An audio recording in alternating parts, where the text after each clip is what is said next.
Okay, So so, there are so a couple of let's look at some of the practical tips, because your roadmap goes into a little bit of detail. You break them down in various ways, but there's two in particular I want to look at. One is behavioural, how we behave in an office, and two is more mechanical, things like the air conditioning systems and door handles. First of all, let's talk about the behaviour.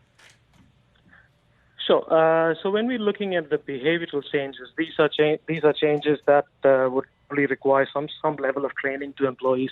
Let's start with the greeting itself. I mean, the handshake is got to go out of the window, and probably we'll have to start with the new form of greeting, which could be namaste, or it could be the Vulcan salute, or something of a similar nature. The Vulcan salute. Yeah, absolutely. I mean, I think it's going to be accepted in many parts of the world. And Brandy is doing the Vulcan salute at the moment for the camera. There's a real sci-fi theme today. We got Star Wars and Star Trek. Okay, so Vulcan salutes or namaste. Carry on, PP.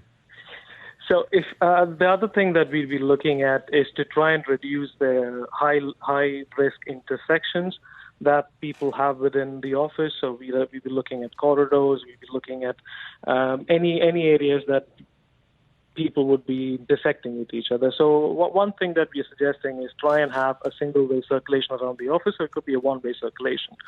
Reduce the number of meetings is another common sense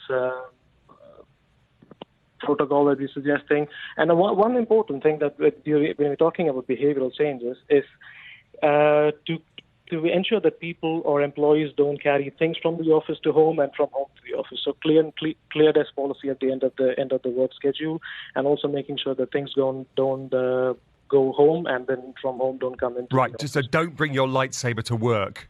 Might be one piece of advice.